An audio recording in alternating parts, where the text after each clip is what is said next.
And what a time to score that goal in added time in the World Cup qualifier at the Barbara Sports Stadium. The support was massive. It was a highly improved second half performance from the Black Stars after a rather pedestrian performance in the first half. A number of substitutions were made in the second half, and I think Chris Hughton deserves loads of credit for the number of players he brought on in the second half. We saw the introduction of Professor Dennis Ode on the right side. For Alidu, we saw Ashimeru.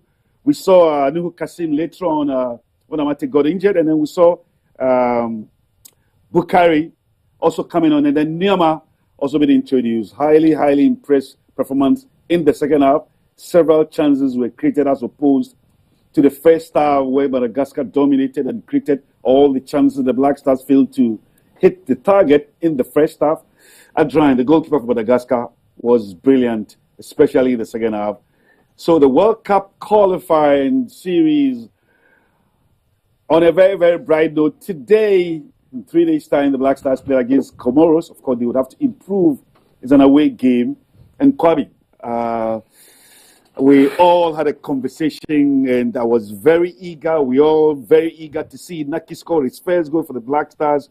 And significantly, what a way to score and what a time to score for the nation. What a time to score. I mean, off air, of course, I kept saying that there was going to be just one goal, one goal. I just had a feeling that we were going to score. How the goal was going to be scored, I didn't really care. But I just had a feeling we were just going to be scoring somewhere late in there. But for the goal to have come from Inaki Williams, boy, I can imagine the weight of his shoulder right now with the level of criticism in his direction since he started playing for us. Well done to him. Yeah. And a highly improved performance, especially in the second half. Yeah. I mean, football is played in two halves. Right. I mean, the first half was boring, as we all say. The second half, we saw a different Black Stars. Right. Not so impressive, but then a clear departure from what we saw in the first half.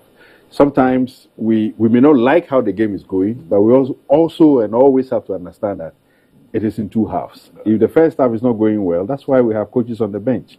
That's why we have people analyzing how things are going. And when they get it right like this, when they come back and they are able to change the course of the game, you have to give them the plaudits. And I think on this score, we saw an improved side, and we would want to see more improvement. You know, if the game had ended in a draw, or if the team had lost, because Madagascar hit the post, they created so many chances, I'm sure a lot of people will be very critical. We'll come and discuss that subject, but quickly we'll see the standings as in Group I, and this is the way it is. Madagascar, bottom of the table, is Central African Republic, but the Comoros are on 3 points on superior goal aggregate. Ghana also winning 3 points. Mali, Chad, Madagascar, the Central African Republic all on 0, but of course Mali and Chad will be playing. They haven't played yet. And Mali look very strong indeed on paper. Only one team automatically qualifies from this group for the World Cup. And the second best placed teams would be engaged in a playoff later on in the competition. But of course, the first team automatically qualifies for the World Cup because Africa will be represented by 9 countries in the next World Cup, which will be hosted by Mexico, the USA, and Canada. And it's going to be quite interesting. So this is Group I, the 26 World Cup qualifiers. Ghana had to wait till added time to score the only goal of the match. And Inaki was the man who got the only goal of the match, Inaki Williams.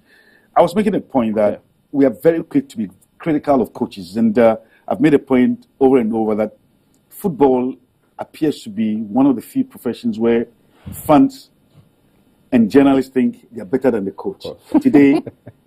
Today, Chris Hughton deserves the credit. Absolutely. I mean, you see, there's a lot of difference between winning and not winning, because I could gauge the mood of the fans in the stadium when it was goalless. And then you could also tell the reaction when the goal came. Hughton, I can tell you, would have been on the chopping board by now if the game had ended goalless. We would have said all the things we would say, and it will go to reinforce the suspicion that, is he the man who saved us?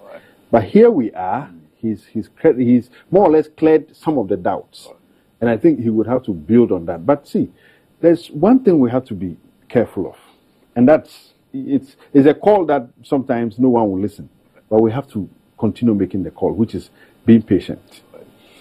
If we watch how the first half went and we all agree it wasn't good, we come into the second half and is able to make changes, and it improves the performance. Have to be patient. Yeah, so it gives room for some hope that maybe if we give him more chances, more opportunities with the team, he will give us what we are looking for. Right. And here we are. Inaki has played how many games? Yeah. 7, 8 games or so. Now right. He has scored.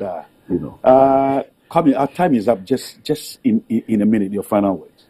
Well, I'm happy for the results. I'm happy for the team. Let's see what happens in Moroni. Yeah.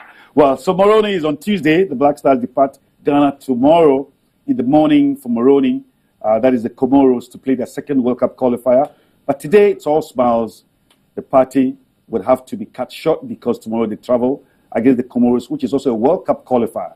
Kudos to the Black Stars and Inaki Williams scoring his first goal, Chris Hutting getting it right on the day. Thanks for being a part of our transmission, and it will come your way again. Keep watching GTV and GTV Sports Plus.